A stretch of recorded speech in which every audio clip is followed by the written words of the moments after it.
أقول لكم معلومة مزعجة ومخيفة جدا. في دراسة أجريت نشرتها صحيفة الديلي ميل البريطانية، والدراسة دي عمل مجموعة باحثين في جامعة ميتشيغان هم اللي عملوها. لقوا إيه؟ لقوا إن الستات اللي بيشخروا عندهم فرصة للإصابة بتسمم حمل أكتر من الستات اللي ما بيشخروش.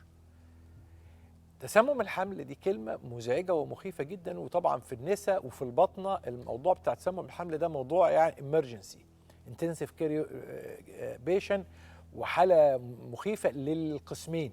يعني احنا بنتلم كلنا، النساء بيجوا من ناحية والبطنة احنا بندخل ليه؟ لأنه في جزء مهم جدا في تسمم الحمل اسمه ارتفاع ضغط الدم المخيف. الارتفاع بيكون عنيف جدا، سيفير هايبرتنشن، ارتفاع ضغط الدم.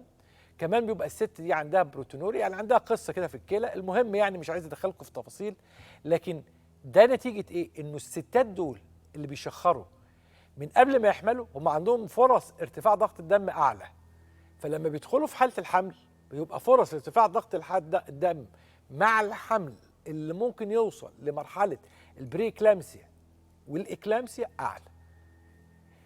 الشخير بيزود فرص الاصابه بالنقرس. المخيفه بقى الثالثه ان وجدت دراسه امريكيه، اتعملت الدراسه ديت على عدد كبير من العيانين، لقوا انه نسبه الاصابه بالاورام الخبيثه في المرضى اللي بيشخروا اعلى منها في الناس اللي ما بتشخرش. كل مره بجد في الشخير قصه مثيره للغايه.